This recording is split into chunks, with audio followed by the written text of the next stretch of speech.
तर आपण centre of mass हा कॉन्सेप्ट काल स्टार्ट केला. मी तुम्हाला त्याचे काल बेसिक्स सांगितले. सेंटर ऑफ मास काय आहे?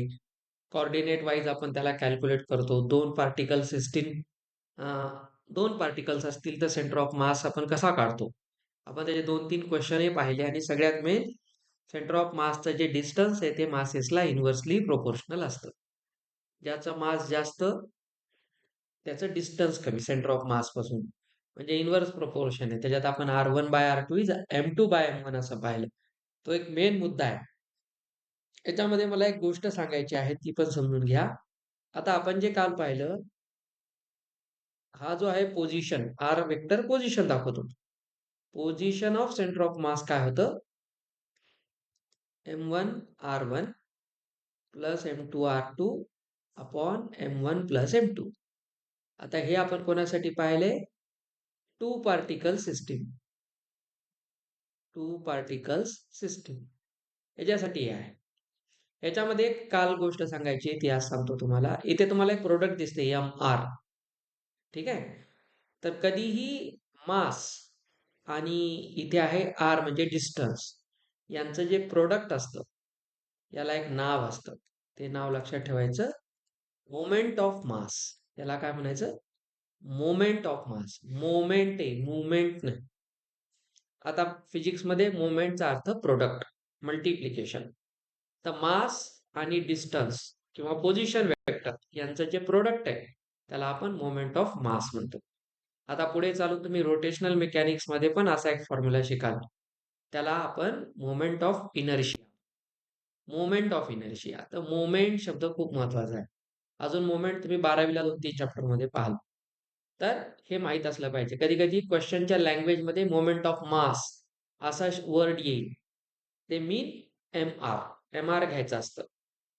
आता आपली हेडलाईन आहे, 2 पार्टिकल कडून आपण शिफ्ट होणार एन पार्टिकल सिस्टीम. म्हणजे आता आपण असं समजू की आपल्याकडे एका कोऑर्डिनेट प्लेनमध्ये जसे 2 मासेस होते. आता याच्यासाठी वेगवेगळ्या ठिकाणी खूप सारे मासेस आहेत.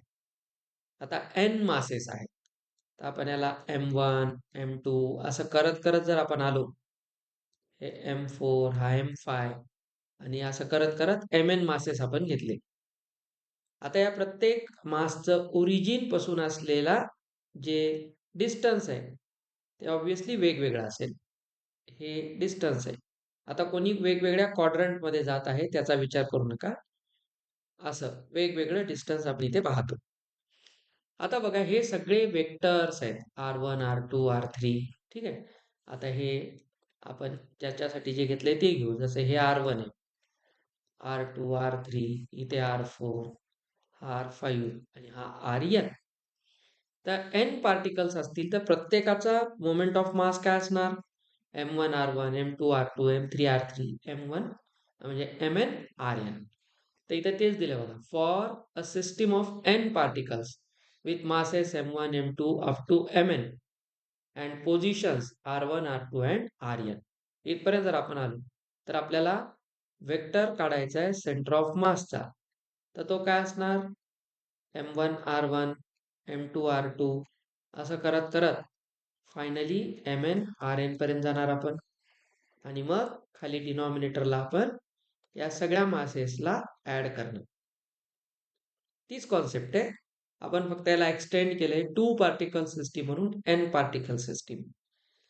सो याला आपण इन शॉर्ट मध्ये काय लिहू शकतो? काल आपण लिहिलं होतं सेंटर ऑफ मास. इथे आपण लिहिणार सिग्मा आर, आहे की नाही? या ठिकाणी आय घेतो आपण.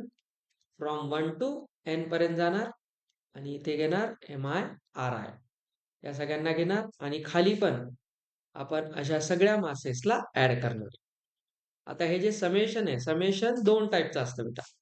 जेव्हा आपण कंटिन्युअस बॉडीसाठी पाहतो त्यावेळेस आपण त्याला इंटिग्रेशनने रिप्लेस करतो. पुढे चालून मॅथ्समध्ये मी तुम्हाला एक सिग्मा नोटेशन पण ह्याच्यामध्ये शिकवेल. आपण सिग्माचे क्वेश्चन किंवा इंटिग्रेशनचे क्वेश्चन सिग्माने रिप्लेस करून पण सॉल्व्ह करतो. सिग्मा किंवा समेशन तुम्हाला ऍडिशन बद्दल आयडिया देतो, तसाच तिथे पण आहे. आणि इंटिग्रेशन सुद्धा एक प्रकारचं ऍडिशन आहे. सगळ्या छोट्या छोट्या एरियाचं ऍडिशन आहे. आता आपण काल काही क्वेश्चन्स पाहत होतो, आजही आपल्याला याचे क्वेश्चन्स पाहायचे. या चॅप्टरमध्ये तुम्ही जेवढ्या टाईपचे क्वेश्चन प्रॅक्टिस कराल, विशेषतः जॉमेट्री बेस, स्क्वेअर देतील, त्याचा सेंटर ऑफ मास काढा, इक्विलॅटरल ट्रायंगल देतील, ती प्रॅक्टिस आता आपल्याला करायची. तर हा त्याचा बेसिक फॉर्म्युला आहे. आता याच्यात आपण जर पुढे आलो तर एन पार्टिकल साठीचा जो फॉर्म्युला असेल तो हा आहे. आता आपण लिहिलेला हा तो फॉर्म्युला. आपण या फॉर्म्युल्याला आता इथे अशा पद्धतीने लक्षात ठेवायचे की जर खूप सारे एन पार्टिकल सिस्टीम असेल तर आपण सिग्मा घेतो I from 1 to N M I R I, आणि हे काय सगळ्या मासेसची सम आहे. तर याला तुम्ही असं लिहू शकता, किंवा याच्या जागी तुम्ही ऑर मध्ये कॅपिटल एम लिहू शकता. ऑर येते, नाही तर त्याला डिव्हिजन म्हणतात. Or capital M. Capital M means sum of all masses. ठीक. आता ही स्टोरी झाल्यानंतर एन पार्टिकल सिस्टीम कडून आपण आता हळूहळू याला एक्सटेंड करत जाऊ. जसं आता इथे आलो आपण, ऑब्वियस गोष्ट आहे की वेगवेगळ्या ऍक्सिस मध्ये आपण सम करतो, तर सगळ्या एक्स कोऑर्डिनेटला ऍड करा, सगळे वाय कोऑर्डिनेट, सगळे झेड कोऑर्डिनेट हे घेऊया, म्हणजे आपल्याला पुढे कामाला येईल. जसं आता हा कॉन्सेप्ट आहे, तर हा काय म्हणतो बघा, जो कॅपिटल एम आहे तो ऍक्च्युली काय आहे, सिग्मा एम आय आहे, टोटल मास आहे इन कार्टेशियन कोऑर्डिनेट्स. याच्यात आपण काय करणार, जर तुम्हाला विचारलं, आता आपण लगेच थोड्या वेळात प्रश्न पाहणार आहोत, x coordinate of centre of mass, ex CM चा अर्थ काय, x coordinate of centre of mass, हा वाय कोऑर्डिनेट, हा झेड कोऑर्डिनेट. म्हणजे एक पार्टिकल जर आपण 3D प्लेन मध्ये अज्युम केला, जसं आता हा पेन मी इथं पकडलेला आहे हवेमध्ये, आणि मी कुठल्या तरी एका कोपऱ्याला, आता मी जर म्हणलं मला याचं लोकेशन काढायचंय, तर तुम्ही याचं लोकेशन कुठून तरी मोजाल ना. त्याच्यासाठी मला कशा ना कशाला तरी ओरिजिन मानावं लागेल. तर मी लेट से मी तिकडचा एखादा कोपरा, त्या कोपऱ्याला ओरिजिन मानलं, तर मला इथपर्यंत यायसाठी काय करावं लागेल, तिथून मी एक्स मध्ये किती चाललो, एक्स ऍक्सिस मध्ये किती आलो, मग खाली वाय मध्ये किती आलो, आणि मग झेड मध्ये किती आलो, तर याचं लोकेशन काढलं. म्हणजे मी एक्स वाय झेड कशाच्या रिस्पेक्ट मध्ये पाहिलं, ओरिजिनच्या. म्हणजे आपल्याला इथून पुढे जॉमेट्री बेस कोणताही क्वेश्चन आला की लोकेशन करायचं. ठीक आहे. तर इथे तुम्ही वेगवेगळ्या कोऑर्डिनेटमध्ये, बाकी हे नोटेशन तुम्हाला कळलंय, सगळ्या एक्स कोऑर्डिनेटला सगळ्या मासेस सोबत त्या त्या मासेस सोबत मल्टिप्लाय करून, म्हणजे हा मोमेंट ऑफ मास आहे, डिवाइड करतोय टोटल मासने. तर सगळे वाय कोऑर्डिनेट, सगळे झेड कोऑर्डिनेट्स, या पद्धतीने आपण ह्याला सिम्प्लिफाय करतो. आता पुढे आपण जाणार, त्याच्या आधी हा एक कॉन्सेप्ट आपण लगेच करून घेऊ. आता मेन खेळ सुरू होतो. काय होईल जर आपल्याला दिलेली जी बॉडी आहे ती कंटिन्युअस मास सिस्टीम आहे. म्हणजे आता याला एक शब्द पण तुम्हाला मी सांगेल पुढे चालून, तो हेल्प करेल शब्द. जसा आपण इथे वरचा जो फॉर्म्युला लिहिला तो कोणासाठी आहे, खालचा फॉर्म्युला आहे तो कोणासाठी आहे. तर वरचा फॉर्म्युला बघा, इथे तुम्हाला जे पार्टिकल्स आहेत हे सेपरेट सेपरेट पार्टिकल्स आहेत. त्या सेपरेटला एक शब्द असतो discrete. Discrete particles. Discrete particles म्हणजे पार्टिकल 1, पार्टिकल 2, पार्टिकल 3 असे आपल्याला दिसतात. जसं आता हा एक पार्टिकल 1, हा 2, हा 3, ह्याला डिस्टिंक्टली तुम्ही पाहू शकता. पण मी जर म्हटलं चला या टीव्हीची ही जी लेंथ आहे इथून तिथपर्यंत, आता याच्यावर किती पार्टिकल आहेत, तर तुम्ही मोजू शकता का 1, 2, 3, असं आपण नाही मोजू शकत. कारण हे सगळे पार्टिकल इनफायनाईट आणि एकमेकाला पूर्णपणे अटॅच्ड आहेत. म्हणजे आता ही बॉडी डिस्क्रीट नाहीये, आता ही कंटिन्युअस बॉडी आहे. तर याला आपण कंटिन्युअस पार्टिकल्स म्हणतो, आणि जे कंटिन्युअस नसतात, सॉरी, डिस्क्रीट म्हणतो, जे डिस्क्रीट नाही त्याला कंटिन्युअस म्हणतो. आता आपल्याला हेच सांगितलेलं आहे, for continuous mass distribution, this distribution is continuous distribution, summation is replace by integration. समजला फरक? हा मेन मुद्दा आहे, म्हणून आपण याचे नोट्स काढून ठेवले तुम्हाला. जेव्हा जेव्हा आपल्याला लक्षात येईल की कंटिन्युअस मास डिस्ट्रीब्युशन आहे, तेव्हा आपण सिग्मा काढणार आणि त्याच्या जागी काय लावणार, इंटिग्रेशन. प्रोसेस सेम आहे, फक्त इथं आपण काय करतो, मास आणि आपल्याला क्लिअर माहित असतं. आता तुम्ही चेक करा, एक्स कोऑर्डिनेट आहे, पण आपल्याला ऍक्च्युली हेच आणायचं असते ना, एमआरच आणायचं असतं. लक्षात घ्या, मोमेंट ऑफ मासच घ्यायचं असतं. मग इथं मोमेंट ऑफ मास दिसतो का बघा, हा एक्स कोण आहे, आरचं काम करतोय, डिस्टन्स आणि डीएम काय, व्हेरी स्मॉल मास. याला एक हा जो मी इथं डीएम लिहिलेला आहे, डीएम, याला एक नाव असते बघा, it is non as mass element. काय म्हणायचं याला, मास एलिमेंट डीएम. आणि डीएम आपण माहिती आहे इंटिग्रेशन किंवा डिफरन्शिएशन मध्ये आपण ह्याला इन्फायनाइटझिमली स्मॉल पार्टिकल म्हणतो. म्हणजे असं समजून घ्या की मला जर या पूर्ण लेंथचा अभ्यास करायचा आहे, आता ह्याचा मला सेंटर ऑफ मास काढायचा आहे. आपण जो काल फॉर्म्युला पाहिला की मासेस सेम असतील दोन्हीकडे तर त्याचा सेंटर ऑफ मास करेक्ट त्यांच्या जॉमेट्रिक सेंटरवर येतो. तसं आता ह्याच्यामध्ये पण तुम्ही बघा, हे सगळे मास युनिफॉर्मली डिस्ट्रीब्युटेड आहे त्याच्यावर. असं नाहीये कुठं मास जास्त आहे कुठं कमी असं नाहीये, हे युनिफॉर्मली डिस्ट्रीब्युटेड आहे. फ्लॅट सरफेसचा अर्थ काय, सगळे मासेस युनिफॉर्मली डिस्ट्रीब्युटेड आहेत. तर याच्यामध्ये तुम्ही काय करायचं असते, मला जर इथून तिथपर्यंत अभ्यास करायचा आहे तर मी याच्या दोन लिमिट्स पाहणार. बॉडी कंटिन्युअस आहे पण त्याला एंड आहे ना, हा एक एंड आहे तो एक एंड आहे, तर या एंडला आणि त्या एंडला मी लिमिट्स मानणार डिस्टन्सच्या. आणि मग ह्याच्यात मी काय करणार, मला जमेल तेवढा डीएम, डीएमचा अर्थ काय, व्हेरी स्मॉल मास. तर असं समजून चला की माझ्याकडे हा जो रॉड आहे मी आता तुम्हाला दाखवला तसा, लक्ष देऊन समजून घ्या. हा जर रॉड मी इथे कन्सिडर केला तर ही कंटिन्युअस बॉडी आहे. तर या कंटिन्युअस बॉडीचे इथे मी घेतलं आणि इथे घेतलं, मी पाहतोय x1 पासून x2 पर्यंत दोन पार्टिकल कन्सिडर केले. आता याच्यावर मास मी असं तर लिहू शकत नाही m1 m2 m3. हे काय आपल्या या सिस्टीम सारखी आता डिस्क्रीट मासेस कुठे आहेत, हे सगळे तुम्हाला पॉइंट मासेस म्हणून पाहता तरी येतात ना इथं. तिकडे तसं नाहीये. त्याच्यासाठी आपण काय करतो, कंटिन्युअस बॉडीमध्ये खूप सारे मासेस आहेत तर आपण कधीही असा अभ्यास करत नाही. इंटिग्रेशन काय सांगतं, तुम्ही काय करा, याचा छोटासा मासचा एक तुकडा कन्सिडर करा. दिस इज कॉल्ड डीएम. बघा याचा टोटल मास इथून इथपर्यंत काय, एम मास आहे. आणि मास कसं आहे, डेन्सिटी आहे ना, डेन्सिटी आहे मासची. डेन्सिटी म्हणजे काय, मास डेन्सिटी काय असते, मास पर व्हॉल्यूम, मास पर व्हॉल्यूम. आता याचं व्हॉल्यूम असेल, रॉड आहे 3D रॉड आहे, सिलेंड्रिकल राहू शकतो, क्युबिकल राहू शकतो, क्युबॉइडल रॉड राहू शकतो. तर त्याचं तुम्हाला काय घ्यावं लागेल, व्हॉल्यूम घ्यावं लागेल. तर लक्षात घ्या. आता या ठिकाणी आपण हा जो छोटासा मासचा तुकडा इथला कन्सिडर केलेला आहे, आता हा पण तुम्हाला इथे दिसायसाठी खूप मोठा आहे, ठीक आहे, दिसतो म्हणून हा खूप मोठा आहे, ऍक्च्युली हा एवढाही नसतो. आता मला याच्यातला जर मास कन्सिडर करायचा मॅथमॅटिकली तर मी एका ॲटॉमिक पार्टिकल एवढा कन्सिडर करू शकतो, तो डोळ्यांना दिसत नाही. डीएमचा अर्थ काय, तुम्ही जेव्हा लिमिट चॅप्टर शिकाल तेव्हा कळेल, tends to zero, limiting value. म्हणजे तुम्हाला पाहिजे तेवढा लहान मास घ्या, किती घेता येईल जेवढा तुमच्या पॉसिबिलिटीमध्ये आहे. म्हणजे तो इन्फायनाइटली स्मॉल मास आहे, खूप छोटा मास. कारण इंटिग्रेशन तेच सांगतं, खूप छोटा मास घ्या आणि त्या सगळ्या छोट्या मास. आता मला सांगा, खूप छोटा मास खूप मोठ्या डिस्टन्स मध्ये राहील का, अरे बाबा ह्याच्यातला जर मी एवढाच तुकडा घेतला, एवढाच, चला ठीक आहे माझ्या अवकातीप्रमाणे मी एवढाच कन्सिडर केला, तर याचं इथून इथपर्यंत डिस्टन्स फार छोटे आहे ना. एक्सच्या या पूर्ण डिस्टन्स मध्ये इथून इथपर्यंत जर मी हे पूर्ण डिस्टन्स एक्स म्हटलं तर पहा बरं, एवढं जे डिस्टन्स मला दिसतं हे तर डीएक्स होऊन जाईल ना. तर मी खूप छोटा मास खूप छोट्या डिस्टन्स साठी कन्सिडर करणार. आता मी एकदम तुम्हाला डीप मध्ये सगळं फिजिक्स सांगत आहे, बिलकुल इथून पुढे आपण मागे येणार नाहीत, तर तुम्ही प्रॉपरली अभ्यासाकडे लक्ष द्या. तर बघा या ठिकाणी एवढ्या डीएम मास साठीचं डिस्टन्स डीएक्स आहे.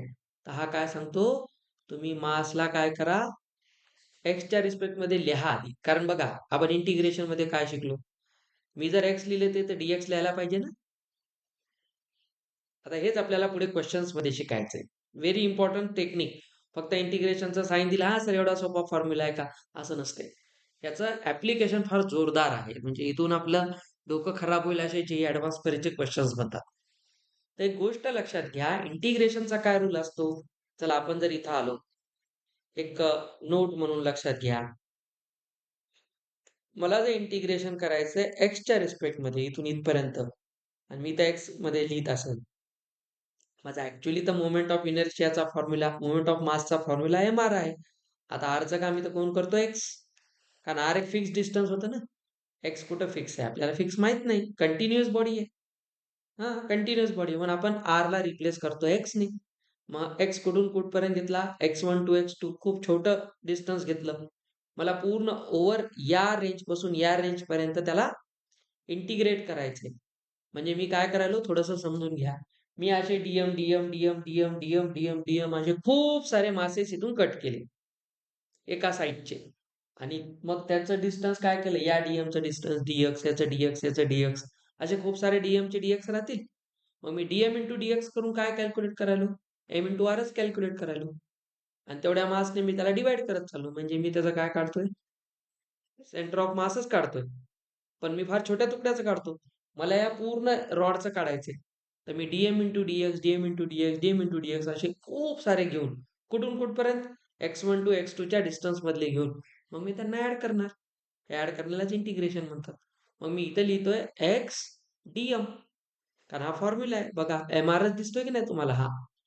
पण सांगा एक्सचं इंटिग्रेशन एमच्या रिस्पेक्ट मध्ये होत असते का, नाही, असं तर होत नाही. आणि इथे हाच प्रॉब्लेम असतो. तुम्हाला जेवढे पुढे पाठ करायचे त्याच्यामध्ये तुम्हाला अडचण आहे की हे सगळे डीएम असतात आणि आपल्याला हे करायचं कशात असते, एक्स मध्ये. आता ही अडचण येते. म्हणून आपण काय करतो, इथे एक लक्षात ठेवायचं, we have to replace DM with respect to DX. मग आता साधा विचार करा बरं, एवढी माझ्याकडे लेंथ आहे. ही टोटल लेंथ किती आहे, एक्स. बघा बेटा, ही टोटल लेंथ एक्स आहे. आणि मी त्याच्यात काय केलं, एवढंच मास कन्सिडर केलं. मास किती आहे, डीएम, त्याचा डिस्टन्स आहे डीएक्स. आणि मास डेन्सिटी आता लाईनवर आहे म्हणून मी काय करणार, इथं लिनियर मास डेन्सिटी घेणार, कारण एका लाईनवर पाहतोय. So it is non as linear mass density. आता लिनियर मास डेन्सिटी आपण दाखवतो लॅम्डाने. पुढे आपण शिकणार आहोत स्लॉ वगैरे मध्ये, त्याला लॅम्डाने दाखवतात. एक जस्ट कन्व्हेन्शन आहे. तर लिनियर मास डेन्सिटीचा काय अर्थ असतो, मास पर युनिट व्हॉल्यूम. अरे बाबा, डेन्सिटीची डेफिनेशन तीच आहे ना, मास बाय व्हॉल्यूमच आहे. आता मला लिनियर मास डेन्सिटी काढायची, तर मला काय पाहावं लागेल, total mass divided by total volume. Sorry, total length, mass per unit length, volume नाही.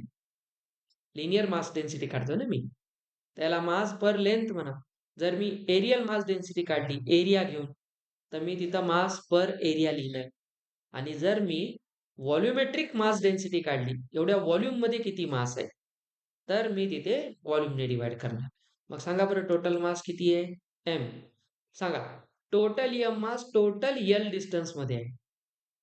कळते, बघा बरं, पूर्ण एम किती मध्ये आहे, पूर्ण यल मध्ये. तर सांगा बरं, डीएम किती मध्ये असेल, डीएक्स मध्ये. अरे यल ला कशाने रिप्लेस केलं, डीएक्स. तर बघा, पूर्ण एम पूर्ण यल मध्ये, तर 1 युनिट मास काय होईल, मास पर युनिट लेंथ मध्ये. आणि मग मी जर घेतलं डीएक्स लेंथ मध्ये किती मास होईल, M L M upon L DX. आता बघा गंमत काय झाली, डीएम ला कशाने रिप्लेस करता येते, एम अपॉन एल डीएक्स ने. म्हणजे असं समजा, पूर्ण एल लेंथ मध्ये किती मास आहे, एम आहे. युनिटरी मेथड, युनिटरी मेथड काय सांगते, एका पेनची किंमत, तुम्हाला एकाची किंमत माहिती तर अनेकाची काढता येईल की नाही. एका पेनची किंमत 20 रुपये, तर 20 पेनची किंमत 400 रुपये. म्हणजे तुम्ही मल्टिप्लाय केलं. युनिटरी मेथड काय सांगते, 1 टू मेनी करायचं तर मल्टिप्लिकेशन, मेनी टू 1 ला डिव्हिजन. आता इथं बघा, माझ्याकडे मेनी टू 1 वर यायचे, पूर्ण लेंथ मध्ये पूर्ण मास आहे असं इमॅजिन करा. तर डीएक्स लेंथ मध्ये याचा डीएम काय राहील, मग डीएम तर तुकडा आहे. जर पूर्ण एल मध्ये एम आहे, तर डीएक्स मध्ये डीएम राहील. म्हणून मी डीएम ला कशाने रिप्लेस करू शकतो, लक्षात घ्या, डीएम ला आजपासून लक्षात ठेवायचं, M upon L into DX. तर सांगा आता वरचा फॉर्म्युला कसा दिसेल, कुठून कुठपर्यंत, x1 टू x2 एक्स आहे, आणि डीएम ला काय लिहिणार, एम बाय एल डीएक्स. आता मास आणि लेंथ कॉन्स्टंट है, अरे रॉडची total mass total length constant, तो उसको बाहर निकालो. आणि मग इथं काय येणार, x1 x2 आणि मग कोणाला, x dx. आले की नाही आता इंटिग्रेशन एक्सच्या रिस्पेक्ट मध्ये. ही टेक्निक असते. तुम्ही इथून पुढे जेवढे फॉर्म्युले प्रूव्ह करणार त्यातला मी आज एक इथंच करून दाखवायलो आता. तर हा फॉर्म्युला आता मला सांगा, एक्स स्क्वेअरचं डिस्टन्स इंटिग्रेशन, एक्सचं integration x square by two, x square by two. तर तुम्ही ते हेच काम करू शकता. कुठून कुठपर्यंत जायचंय? x1 टू x2 पर्यंत. समजलं? x1 टू x2 पर्यंत. तुम्ही असं म्हणा, x1 ला काय म्हणा? 0 म्हणा. तुम्ही चला एक आपण याला इकडे घेऊ. इथपर्यंत कळलं? आता मेन गोष्ट आहे, कधीही कोणत्याही फॉर्म्युल्यामध्ये dm ला आपल्याला काय करावं लागेल? dxच्या फॉर्ममध्ये आणायचं असते. एवढीच एक मेहनत असते याच्यामध्ये. आता तुम्हाला प्रत्येक गोष्टीला लावायची नाही. मी एकाला सांगेल, बाकीच्याला आपल्याला पाठ करायचे. त्याच्यासाठी काही ट्रिक्स पण असतात. तुम्हाला सेंटर ऑफ मास काढण्याच्या ट्रिक्स आहेत, मोमेंट ऑफ इनर्शियाच्या ट्रिक्स आहेत. पूर्ण रोटेशन चॅप्टर या ट्रिक्सवर डिपेंड आहे. आता तुम्ही इमॅजिन करा, मी काय म्हणलं, आता मला जर x मी काय लिहितोय m/l dx, 0 डिस्टन्स पासून x डिस्टन्स पर्यंत जायचंय. x1 x2 ला रिप्लेस करा 0 टू x ने. तर सांगा कोण बाहेर येईल? m/l. आता हे कोणासाठी चालू आहे? रॉड साठी चालू आहे. तर इथं 0 टू x m/l घ्या. x चं इंटिग्रेशन x स्क्वेअर.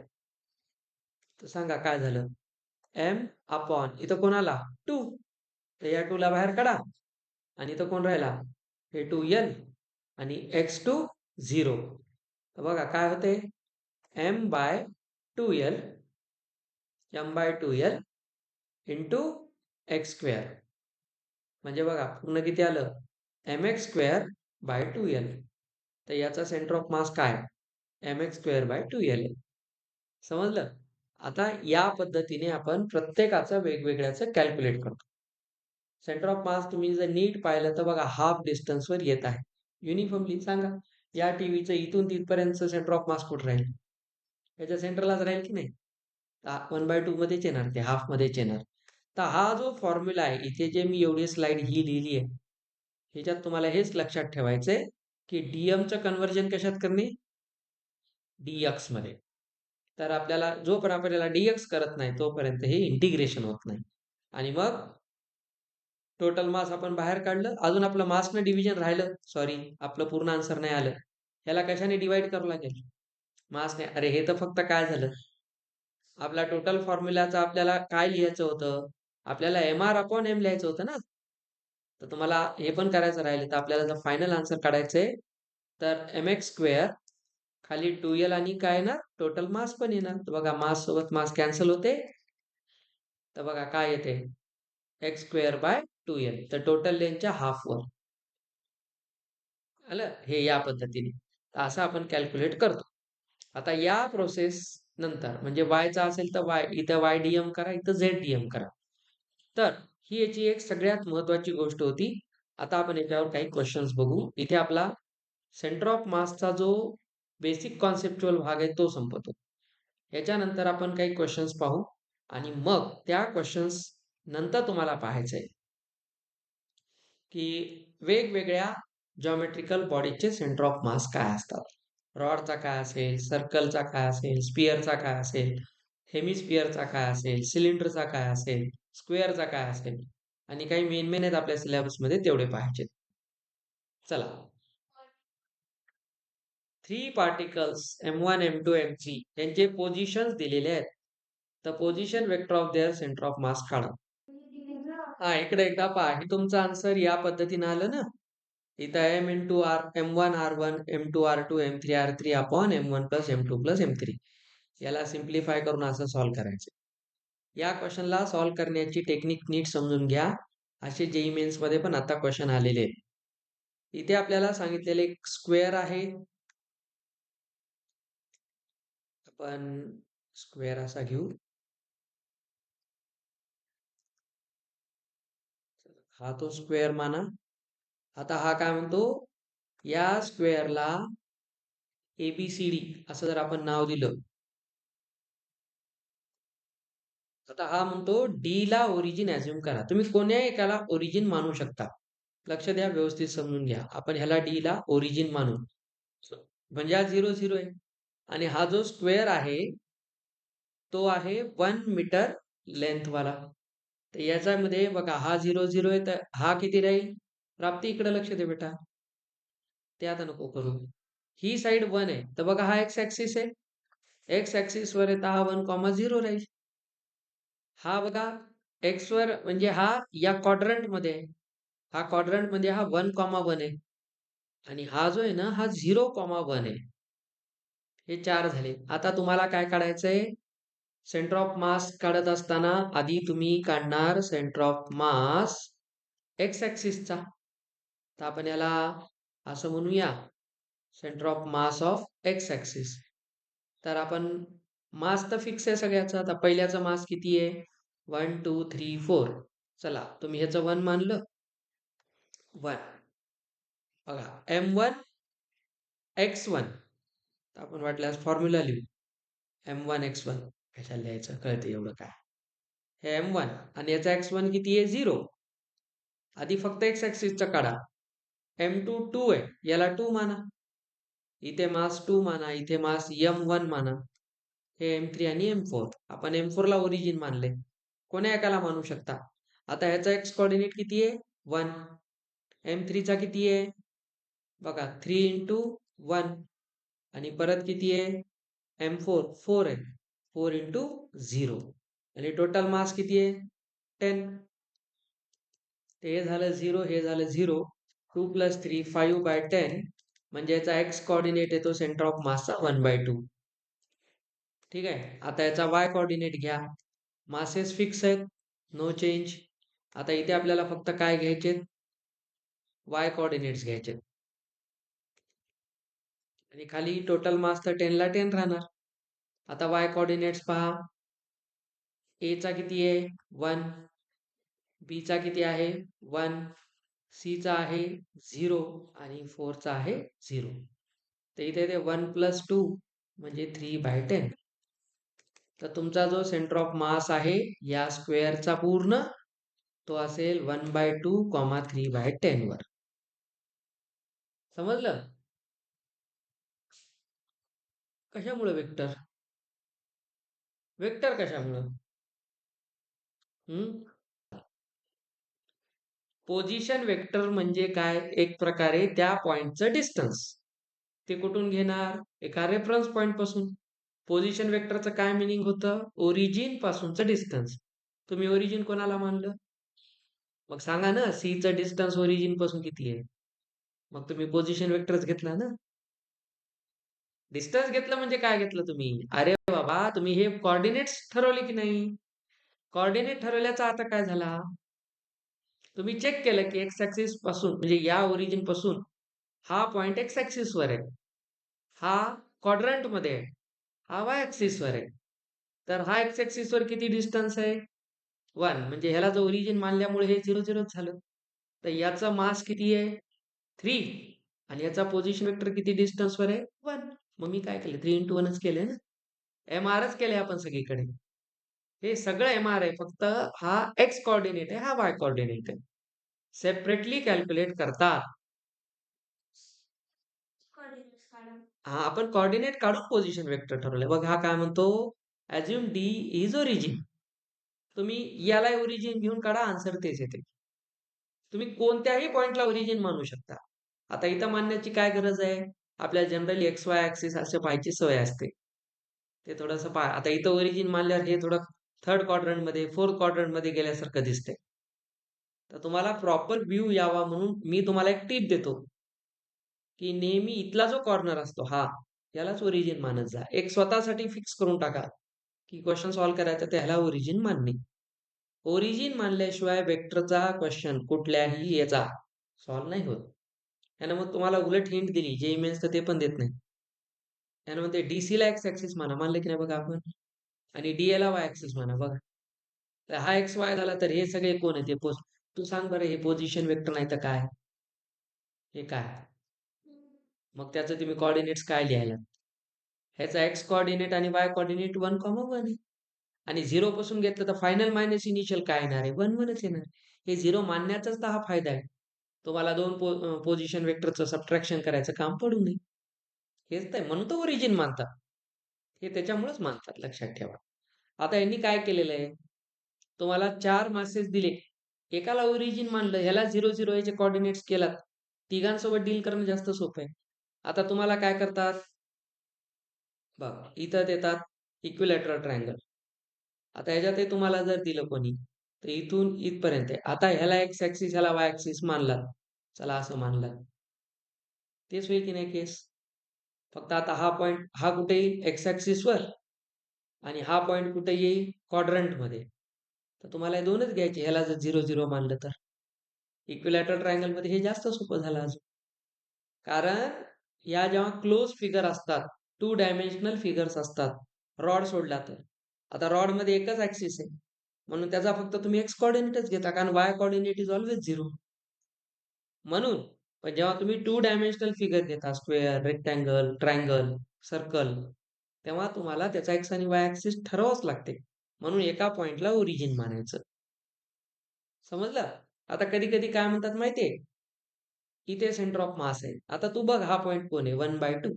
सांग बरं हे डिस्टन्स किती होतं, 1 होतं. तर 1/2 एक्स ऍक्सिस मध्ये इथे येईल, नीट बघ. आणि 3/10, 3/10 कुठे आहे, वाय ऍक्सिस वर आहे, वाय ऍक्सिस वर आहे. आता याचा 3/10 जो आहे, याचे जर 10 इक्वल पार्ट्स केले, तर हा वाय ऍक्सिस वर इथे 3/10 देतो. ह्याचा अर्थ असा कधी होत नाही की हे दोन सेंटर ऑफ मास, आता तू साधा विचार कर, ह्याचा जो सेंटर ऑफ मास आहे हे 1/1, हे बघा हाफ. आता याचा तुम्ही काय केलं, एक्स ऍक्सिसचा कोऑर्डिनेट काय बघा, याचा काय होईल, हाफ कॉमा 0 होईल इथे, आणि इथं 0 कॉमा हाफ होईल. पण याचा सेंटर ऑफ मास परत काढण्यासाठी तुम्हाला इथे येऊन इथे येईल ना सेंटर ऑफ मास, इथे येईल सेंटर ऑफ मास, कारण हे दोन वेगळे पॉईंट भेटतायत ना परत, एक्स ऍक्सिस आणि वाय ऍक्सिस. तर ह्याच्यामध्ये तुमचा आन्सर येते हे 3/10 आणि 1/2. त्याच्यामुळे हे एवढं प्रॉब्लेम येऊ नयेत म्हणून तर त्यांनी काय सांगितलं, डायरेक्ट ओरिजिन माना आणि एक्स ऍक्सिस वाय ऍक्सिसचे सेपरेट करा, संपला विषय. हे उलट सोपं आहे सॉल्व्ह करण्यासाठी, ही मेथड म्हणून लक्षात ठेवायचं, संपलं. आता याच्या पुढे स्क्वेअर वगैरे जे क्वेश्चन आले की हे डील करायचं. या चॅप्टरचे हे 34 क्वेश्चन्स केलात की तुम्हाला सेंटर ऑफ मास मध्ये कधीच अडचण येणार नाही. आता पुढे बघा, याने प्रश्न डेन्सिटी आली की नाही, लिनियर डेन्सिटी आली, आताच आपण शिकलो. आता काय म्हणतो हा बघ, linear density of thin rod. आता त्याची टोटल लेंथ किती आहे, 1 मीटर. ती लॅमडा 1 + 2x आहे, म्हणजे x वर डिपेंड आहे. Find distance of centre of mass from the end at the origin. आता तुम्ही कुठे ओरिजिन घेतला एक, असं समजा की हा तो रॉड आहे, या रॉडचं तू हा ओरिजिन मानलं, तर याला ओरिजिन म्हणजे याला 0 मानलं. आता हा 0,0च असेल, आणि याचा सेंटर ऑफ मास कुठे येईल, याची लिनियर मास डेन्सिटी दिलेली आहे. तर कसं सॉल्व्ह करतो आपण याला, काय डोकं लावतो काय डोकं लावणार आपण अशा क्वेश्चन मध्ये,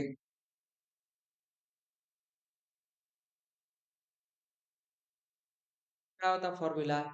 सर ह्याची जर आपल्याला सेंटर ऑफ मास काढायचं आहे, सेंटर ऑफ मास पूर्ण एक्स कोऑर्डिनेट, आता याचा एक्सच राहणार फक्त, कारण याच्यात वाय ऍक्सिस नाहीच आहे रॉडला. ठीक, तर आपण काय पाहिलं होता फॉर्म्युला, इंटिग्रल. वर कोण घ्या, एक्स डीएम, आणि एक्स ऍक्सिस वर असे इन्फायनाइट पॉइंट्स आहेत, तर तुम्हाला मास सगळे डीएम डीएम डीएम ऍड करावं लागतील की नाही. झालं इंटिग्रेशन. आता एक्स एन डीएम ला कोणत्या फॉर्म मध्ये लिहा, मी आताच बोललो, डीएम कोण आहे, linear mass density lambda, lambda दिलाय ना डायरेक्ट.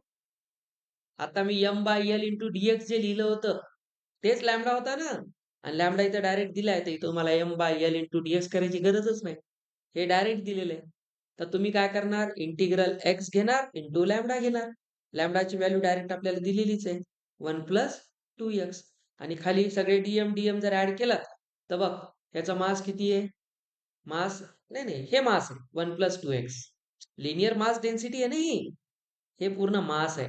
वर आहे मास आहे, पण तुम्ही एक्स ने मल्टिप्लाय केलं म्हणजे डिस्टन्स हे आलं, वर mr आलं, आणि खाली मास आला की नाही, संपला क्वेश्चन. आणि कुठून कुठपर्यंत करायचंय, 1 मीटर लेंथ आहे, तर लिमिट 0 to 1 लागणार. आता वर किती झालं इंटिग्रेशन, x² + 2x आहे, तर बघ वरचं इंटिग्रेशन कशाचं काढणार, x² + 2x, आणि खाली इंटिग्रेशन कशाचं काढणार, 1 + 2x, 0 to 1 पर्यंत. ठीक आहे, 2x². ठीक आहे, इथं x येईल. हा, झालं. आता याचं इंटिग्रेशन काय येते? x²/2 आणि याचं 2x³ 3 आणि याचं 1 0 टाकलं. खाली पण घ्या, x प्लस 2x²/2 आणि हा पण 0 to 1. संपला क्वेश्चन. एकदा वर 1 ठेवा तर इथे किती येते? 1/2 प्लस 2/3. आता 0 ठेवून काही उपयोगच नाही. इथे किती येणार? आता 1 असल्यामुळे काम सोपं झालं. हे 2 कॅन्सल, 1 प्लस 1च येणार. तर वर किती झालं? 3 प्लस 4 7/6. खाली किती आहे? 2. तर 7/12 येईल की नाही? तर आपला सेंटर ऑफ मास कुठं आला? सर एक्स ॲक्सिसवर 7/12, 0, कारण वाय ॲक्सिसचा कोऑर्डिनेट 0. तर इथे तुम्हाला इंटिग्रेशन लागलं. आता असेच प्रश्न जेईई मेन्स विचारते. तुम्हाला इंटिग्रेट करायला. समजला कॉन्सेप्ट आता कसा आहे? अवघड नाही. आपण आता याचे क्वेश्चन्स करू उद्या अजून डिटेलमध्ये. उद्या कॉन्सेप्ट नाही, उद्या क्वेश्चनच आहेत इंटिग्रेशनचे. मग मी तुम्हाला मेन ज्या जॉमेट्रिक फिगर्स आहेत त्यांचे सेंटर ऑफ मास आपल्याला पार्ट करायचे. उद्या त्याची एक ट्रिक शिकवतो आणि त्याचे क्वेश्चन्स कसे येतात. आणि सगळ्यात जास्त हे विचारल्या जाते लिनियर डेन्सिटी, मास डेन्सिटी, हे खूप विचारल्या जातं.